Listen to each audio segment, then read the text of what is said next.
Kryetari i Partisë Demokratike Sali Berisha ka akuzuar kryeministrin Edi Rama se qëndron pas ngërçit të krijuar rreth aeroportit të Vlorës. Në një konferencë për mediat, kreu demokrat u ndal te prishja e kontratës me kompaninë Mapco, duke deklaruar se Shqipëria mund të përballet me gjoba që arrin deri në 500 milion euro. Berisha pretendoi se vendimi i qeverisë për ndërprerjen e kontratës ngre dyshime për interesa të tjera të lidhura me kompaninë turke që operon në projekt. Me këtë akt, Edi Rama vetëm se zbulon veten e tij, se ato aksione 40% të turkut, të kompanisë turke, ato janë për Ballukun, për Ramën dhe Ballukun, sepse nuk mund të ketë një vërbëri, nuk mund të ketë një akt kurrë që qeveria të futet në zjarr dhe të marrë tani përsipër gjoba që mund të shkojnë edhe 500 milion euro. Nuk ka çmendurime të madhe, por kjo bëhet sepse Edi Rama dhe Lubia janë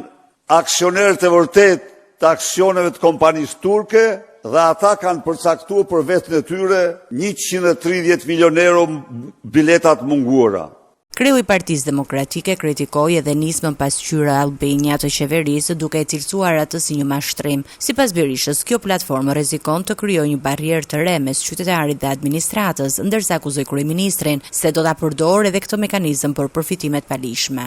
Pasqyra është që tani është e verbë, është një mur për të mashtruar qytetarët. Ajo është një mur, një perde, kërkon të vej para syve qytetarëve se gjoja po komunikojnë në një kohë kur ka zero të vërtet brenda. Po do vjedhin, prapër vjedhja, më fale, 6 milion vodhen për bjellën, edhe këtu do vjedhin një 4-5 milion, vjedhja nuk ka të ndalur aty. E vetmja gjë që 24 orë mbi 24 orë nuk ndalet është vjedhja tek ata. Në përfundim, Berisha deklaroi se zgjidhja sipas tij për krizën që ka përfshirë vendin është dorëheqja e kryeministrit Edi Rama dhe largimi i tij menjëhershëm nga detyra.